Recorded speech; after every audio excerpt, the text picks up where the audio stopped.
An 18-year-old Aboriginal man is more likely to end up in prison than go to university.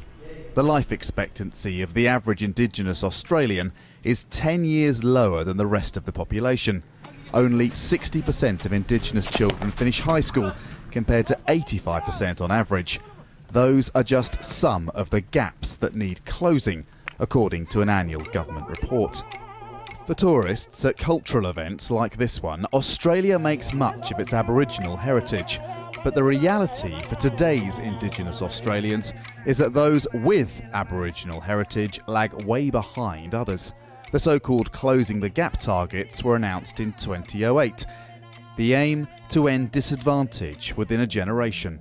On Wednesday, Australia's Prime Minister gave an update on progress. This report shows that while the results against the targets are mixed, there have been significant gains. While it's important to celebrate the successes, there's much work to be done to meet the targets.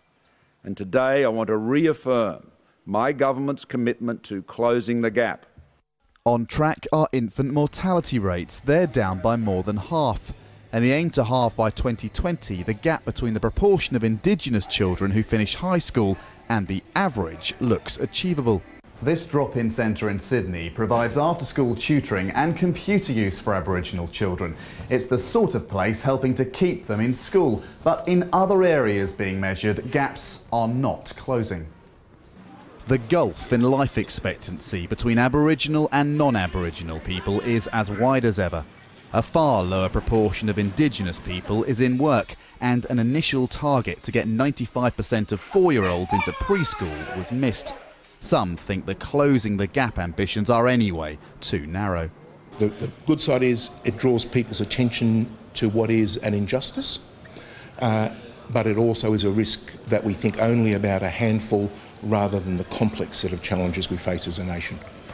That means adapting institutions to Indigenous culture and building trust between Indigenous communities and those in authority, like health workers and the police. Andrew Thomas, Al Jazeera, Sydney.